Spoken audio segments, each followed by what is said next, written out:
emez kılıp yaratsaçı insanlardı. Bu dünyada tiri kalgan insan var mı? Tirilükte bulcaş onun çegi geter.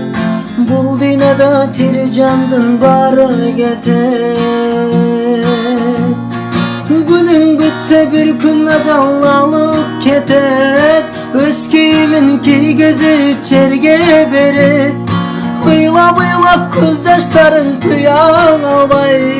Tuğanların argasızdan kala beren. Tuğanların argasızdan kala beren. Acal gelse o düğüne getevermey. Ak giyinip çığa şapka minip ketmey. Harman aytı boşanda caştıyan albay. Gözlerinden caştarağa takan senley.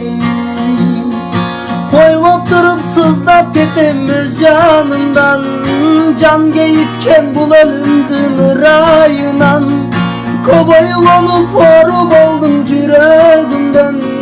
Kim kaçıp kurtuluptur bu ölümden?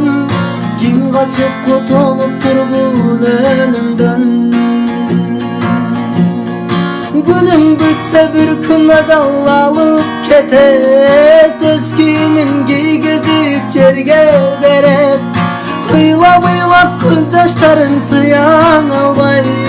Tuğanların argasızdan kala beret. Tuğanların argasızdan kala beret. Yaratkandın sunosudur bu degen. Her bir candın başına ölüm bergen. Akır zaman tügönüp barı bütüp. Tirilükten gün çıkarır kara yerden. Günüm bitse bir gün acal alıp ketet. Öz kiminki gezip çerge beret. Hıylap hıylap göz yaşların kıyan albay. Tuğanların argasızdan kala beret.